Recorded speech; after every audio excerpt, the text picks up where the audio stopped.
In this video, I'll rank the top 13 creatures in Astraeos and explain everything you need to know about finding, taming, and using these creatures. I'll focus on the PvE side of the game, but won't completely disregard the PvP side. This map is just really not made for PvP. As always, I won't include the paid DLC creatures because of nobody really using them and them being super OP. Without further ado, let's get into it. At number 13, I have the RG. It spawns everywhere on the map. I don't even know how to describe this. This is just the entire landmass of the map is where it spawns, and it prefers superior kibble, followed by raw mutton and raw prime meat. The Argentavis is a staple of the farming game inside of Ark for a few reasons. It's able to carry all the important harvesting resource dinosaurs, it's able to have a huge weight reduction on really important resources, it has a smithy in its saddle, it has a great weight stat in general that can be pumped insanely high, and it's small enough so that you can maneuver it around small rocks that you need to farm much easier than something like a Quetzal or Rhinoagnatha. At number 12, I have the Ichthyosaurus. I don't mean to sound repetitive here, but the Ichthyosaurus spawns everywhere in the water, rivers, oceans, lakes. A good rule of thumb for finding ichthyes is that if it's blue and it's not the sky, there's dolphins in it. The dolphin prefers simple kibble, followed by raw mutton and raw prime meat, and it's a basic passive tame. The reason I have the ichthy on this list is for two reasons. The first is just its general speed. Astraeos is a huge map and everybody markets it as, oh, it's so big, it's 35% complete and it's already bigger than everything else. The reason it's that big is because 80% of this map is water. If you want to travel around this map fast, get a fast underwater mount, and there's not many better choices in Ark than an Ichthyosaurus when it's so easy to tame even in the early game. The other great use case for it is to just get to the underwater artifact really quickly. You can swim through this entire cave with very little danger if you're paying attention, so getting this artifact and getting out without killing anything on the back of a dolphin is super easy to do. The last more niche thing you can do with the dolphin on this map is to get to underwater base locations much earlier in the game, because if you don't have scuba, a lot of these cool underwater base locations that are super spacious and great spots to build in just aren't accessible to you yet. If you use an ichthy, you can easily get to these locations on one full bar of oxygen, so you can have access to building in these amazing base locations much sooner in your progression. At number 11, I have the Velonosaur. First of all, the Velonosaur spawns on the entirety of Thorokis, the new island, and it's very easy to find. They're pretty common. The Velonosaur prefers regular kibble, followed by raw mutton and raw prime meat, and it's a basic knockout tame. If you really think about it, there's not that many areas that you can actually build in on Astraeos that are dangerous, besides Thorokis and the small areas that the Gigas and Karkas can spawn, so the Velonosaur isn't great as a base defense creature here just because it's not needed. This is the exact reason why I don't have it in my top 10. Even with this in mind, the Velonosaur is still pretty good. Regardless of how easy the map is, it's still nice to have a base defense creature in your arsenal, and having it for extra damage against OSDs and element veins is a huge boost. At number 10, I have the Giga. The Giga is not insanely useful on Astraeos, but it's still definitely in the top 10. It spawns in very specific spawn regions that are shown on screen now. The Giga is a knockout tame that prefers exceptional kibble, followed by raw mutton and prime meat. The Giga is a well-rounded option for everything that the new Thorokis island has to offer. It's viable for OSDs and veins, especially on Astraeos, because the terrain on Thorokis is very uneven, and it's far easier to compartmentalize creatures that are in waves on the Astraeos raids than on the Extinction raids. This means that the Giga, even though it doesn't have as much mobility as other options, is still able to sit there and use its large AoE and its attacks to be very effective here.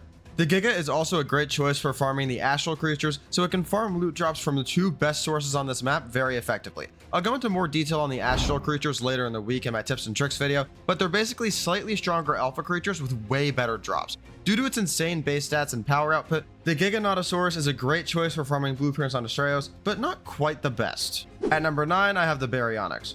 The Baryonyx spawns in a lot of the rivers around the Fokintos island, but most commonly by the swamp. The Baryonyx prefers regular kibble, followed by raw mutton and raw prime meat, and it's a basic knockout tame. The Baryonyx has some extremely good use cases in every map, and Astraeos is no exception. It's an amazing choice for almost every cave on Astraeos because of its strength on land and in water. It has good stats, has a tail whip to stun underwater threats, and is very fast underwater. Astraeos underwater cave portions are jam-packed with piranhas, eels, and jellyfish, and the Baryonyx can easily outswim all of them and stun the piranhas. It also has a jump and good land speed, with a slender frame that allows it to fit into almost every single cave in Ark. The Baryonyx is great, but it does have its limits. I don't think it's great for farming underwater caves because of it not being immune to stuns, and it's definitely not good for farming astral creatures that are underwater because of its lower health pool. With all that being said, the Baryonyx is able to go through every single cave on Astraeos, so it's definitely a great choice. At number 8, I have the Basilosaurus. This behemoth spawns just about everywhere in Astraeos' oceans, as well as certain parts of the rivers indicated on screen now. The Basilosaurus is a passive tame that's extremely easy to do once you kill the mantas that surround it. It prefers exceptional kibble, followed by raw mutton and raw prime meat. The Basilosaurus is my go-to for every underwater application for a few reasons. It comes with a very strong hyperthermic and hypothermic insulation, it's immune to stunts from jellyfish and eels, and it's so tanky that it's literally unkillable in PvE. Another nice bonus for the Basilo is that it passively produces oil in its inventory, which caps at 20 oil in its inventory at once, so this is pretty useful as well. The Basilosaurus is a must-have creature on Astraeos. The underwater cave that holds one of Medusa's artifacts is extremely easy besides the high quantity of eels and jellyfish, and it also is exceptionally good at killing the monstrous astral mosasaurus, which has incredibly strong loot tables. There's no underwater boss on the map yet, and if they add one, the higher damaging underwater creatures may become more viable on this map, but currently, the Basilosaurus is the best underwater map for what Astraeos has to offer so far.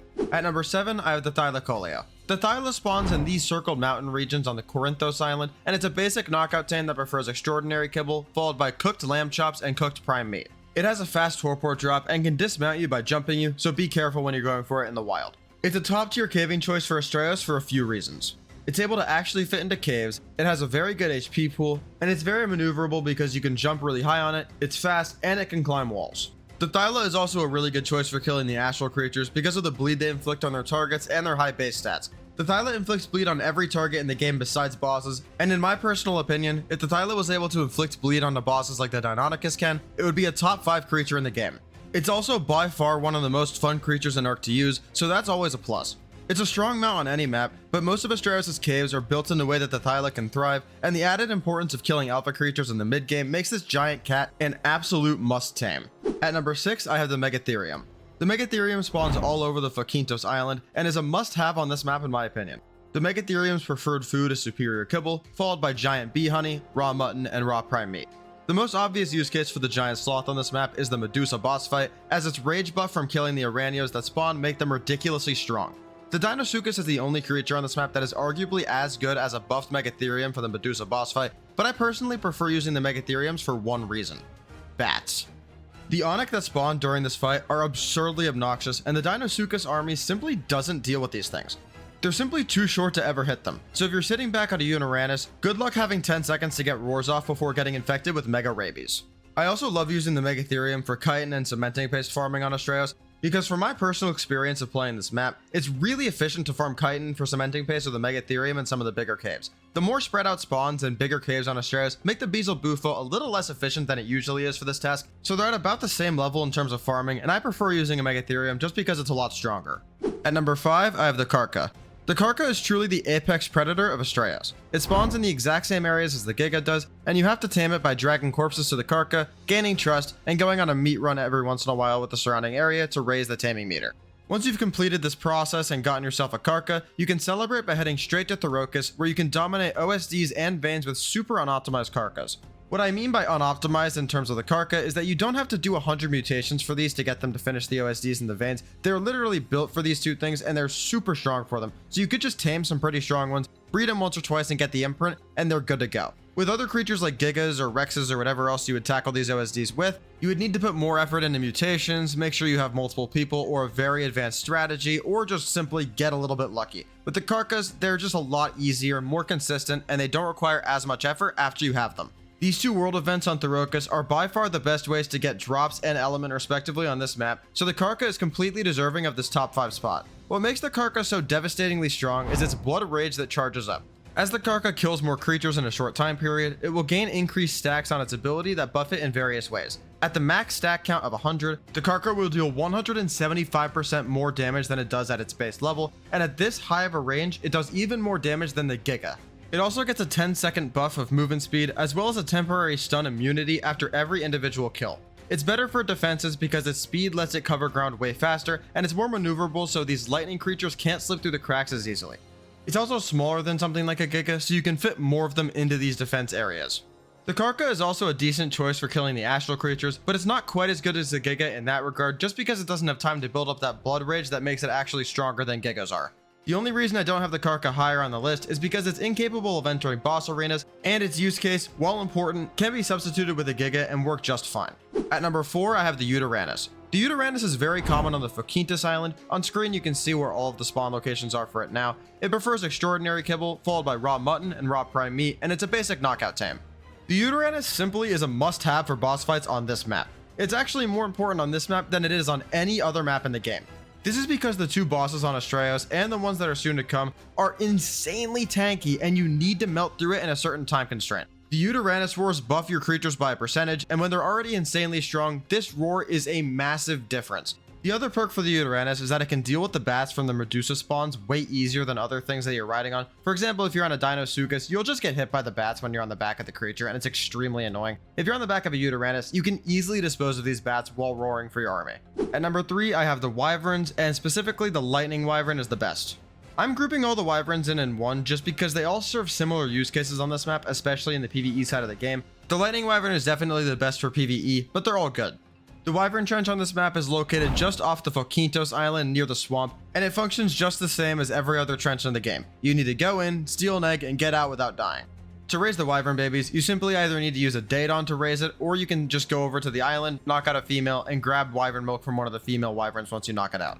The main reason the Wyvern is so good on this map is because this map is huge. Obviously, Wyverns are always pretty strong, they have great stats, they can kill a lot of stuff, and they're flyers, so obviously flyers are always overpowered. But in this specific map, the map is so big that the Wyverns almost make the top of the list. Honestly, the use cases pretty much run dry there. The only other things that you can do with the Wyvern is farm trees for thatch and wood, but you're not really taming a Wyvern to farm thatch, let's be honest. They're just incredibly fast, really cool, and very strong, so you can use this as a great thing to travel around the map with. Obviously, the Wyverns are much stronger in PvP for actual fighting applications, but in PvE, they're just as good here. At number 2, I have the Dinosuchus. The Dinosuchus is found in every swamp area on the map. Towards the north swamp areas is by far the most common spot they spawn in, but they also spawn in the middle of the map in the area that I indicated on screen. You have to be level 70 to tame one, and it's a passive tame that's super easy once you get ghillie armor. It prefers superior kibble, followed by cooked lamb chops, raw mutton, and raw prime meat. I would recommend using kibble here specifically for 2 reasons. The first and most obvious reason is that you don't want to sit around in the swamp longer than you have to, so using superior kibble will get you in and out of this taming process much faster. The second is because the Dinosuchus is so strong that not using kibble is just a waste of so many strong stats. The Dinosuchus comes with 3 abilities: its bite, its tailspin, and its gigabyte. The bite is just a basic, extremely powerful attack that you can get out quickly. The tailspin does very good knockback and also does good damage with high AoE, and the gigabyte is devastating if you get hit by it. It does so much damage after a charge up and has a cooldown after it's done. The gigabyte also inflicts the fracture debuff, which slows enemies temporarily. The Dinosuchus is formidable everywhere it goes on both land and sea, and is arguably the best choice for both boss fights because of this thing still needing a huge statistical nerf.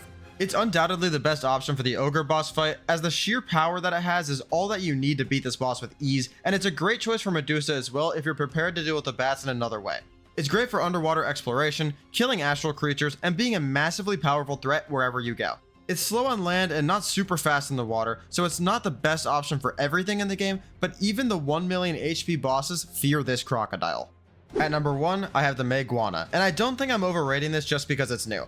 It spawns extremely commonly in the Fokintos and Corinthos regions, and it prefers basic kibble followed by raw mutton and raw prime meat. It's simply a Maywing brought back to Ark Ascended in a reskinned form. With that being said, it's even stronger in the new game. The Meguana is the fastest creature on this map, which makes it invaluable to have because of the sheer size. It's great for raising babies in its saddle and nursing babies with uncomfortably strange looking liquid, just like the Maywing was in Ark Evolved. The only nerf here is that it doesn't have the ability to upgrade the nursing effectiveness, so even though the range is bigger by default than the Maywings was, it's not as large as the Maywings was post leveling. The food coming from the Meguana also isn't as efficient as it was for the Maywing in Evolved, just because of the same reason. It also has the egg tier system like the Maywing did in Ark Evolved, which is pretty cool. Getting an overpowered Genesis 2 creature at this point in the release timeline leaves me no choice but to put it at number 1. It's the fastest land creature in the game right now if used right, and it's insanely fast while skidding over the water or simply swimming through it as well. And it doesn't even have an oxygen stat, so you can use it like a Baryonyx or an Ichthyosaurus just as well. All the movement tech that the Maywing had in Evolved is now available in Ascended as well, like for example, gliding through the tech cave and avoiding all of the threats with the Maywing is now available in this game too. You'll never have to fear level 600 carnivores ever again. It's also going to be nuts in PvP for a while, because with no net gun in the game, skilled players are going to start sliding into bases at high speeds with this thing for rocket runs. The Meguana is just a must-tame creature for multiple reasons in every facet of Ark, so I had to put it at number 1. Well, that's my list. If you enjoyed, check out my video on screen now where I rank the top 10 creatures for extinction. Peace!